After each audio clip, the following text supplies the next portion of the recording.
Tanggal 29 November diperingati sebagai Hari Solidaritas Internasional untuk Rakyat Palestina dan PBB menggelar peringatan di Jenewa dan juga markas PBB di New York, Amerika Serikat. Pada hari yang sama, rapat Dewan Keamanan di Prakarsai Tiongkok digelar membahas Gaza dan Menteri Luar Negeri Indonesia ikut mendesak gencatan senjata permanen. Dewan Keamanan yang dipimpin Menlu Tiongkok Wang Yi, Menlu Palestina mendesak penghentian kekerasan secara lebih permanen. We thank Qatar and Egypt for their efforts that led to a truce. But the truce must become a ceasefire, a permanent ceasefire. The massacres cannot be allowed to resume. Perutusan Israel menolak seruan ini. How can one call for a ceasefire and at the same time claim to seek a solution to the conflict?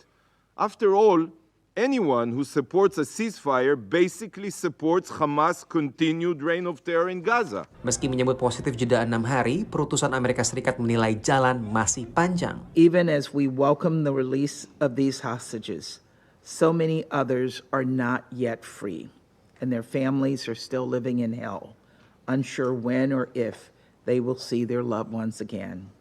Kepada sidang Dewan Keamanan PBB, Menlu Indonesia juga menyambut positif jeda 6 hari yang memungkinkan pelepasan sandera dan penyaluran bantuan kemanusiaan.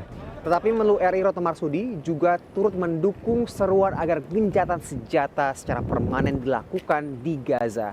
Hal yang juga turut disuarakan oleh negara anggota Organisasi Kerjasama Islam atau OKI lainnya, termasuk diantaranya adalah Arab Saudi, Qatar, Yordania, dan juga Mesir. Menurut Menlu RI, jeda kemanusiaan saja tidak cukup. Humanitarian pause kita nilai terlalu rapuh untuk dapat betul-betul menjadikan atau memperbaiki situasi di Gaza.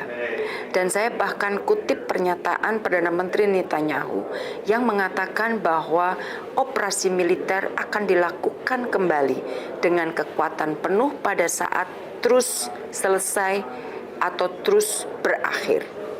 Dan saya sampaikan bahwa saya tidak bisa memahami statement apa, macam apa statement yang disampaikan oleh Perdana Menteri Israel ini. Bantuan Indonesia sendiri telah masuk Gaza, tapi bantuan ini dikhawatirkan tak mencukupi kebutuhan warga sipil Gaza. Bagaimana mempercepat, memperbanyak bantuan tersebut sehingga dapat mencapai atau mencukupi kebutuhan yang memang sudah sangat mendesak bagi penduduk Palestina di Gaza.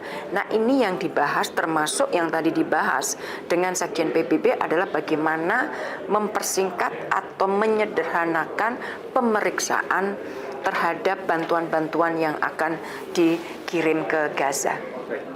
Satu perkembangan lagi yang menjadi sorotan Indonesia maupun Amerika Serikat adalah meluasnya ketegangan ke tepi barat. Dari markas PBB di New York, Randy Wijaksana dan tim VOA.